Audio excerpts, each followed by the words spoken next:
It's a side effect to everything we've been feeling for the last 6 months with coronavirus. You might have noticed people around you have gotten a little bit more rude lately.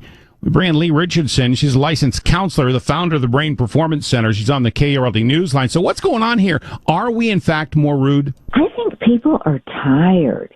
They're tired of being cooped up. They're tired of being careful. They're tired of the same old, same old. And it is making us ruder. It's making us, we have less patience. We have less giving. We have less positive energy around us. The fact that we had to be locked in our homes for so long, so many people had to work from home, never got a chance to escape for literally months at a time. Is that a symptom? It's a symptom of fatigue.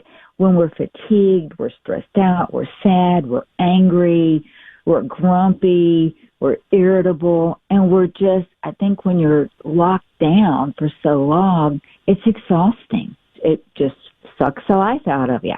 Are these symptoms of something else that's going on as well? Well, there's a term called COVID fatigue I've seen somewhere, but I think there are also symptoms of depression or anxiety, and those come, when we just get into that numb state where we just feel like there's no hope. It's just, there's no hope for me. Then that is definitely a sign of depression. What signs should we be watching out for to avoid something like this, to avoid conflict with someone else that might be going through the same thing? Well, it's funny you ask that because I went through a few days, well, maybe like a few weeks, where I was locked down, and I found that I had to do a daily check-in with myself. I had to stop and just say, how are you doing today, Leigh? Are you okay? Are we seeing a behavior that we don't normally see?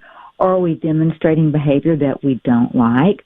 Or is it affecting our sleep cycle? Negative thoughts create negative behavior, creates negative feelings. How about the extra stress that we're feeling, not only because of the coronavirus, but of course, our society is really more divided now than it ever has been. Absolutely. And, when you say divided, I think about kids going back to school. Some people are very adamant that their children need to be in school, and some are very adamant their kids need to be home to be safe. So it's just, there's a lot of fear in our everyday decision-making process, and that does divide us.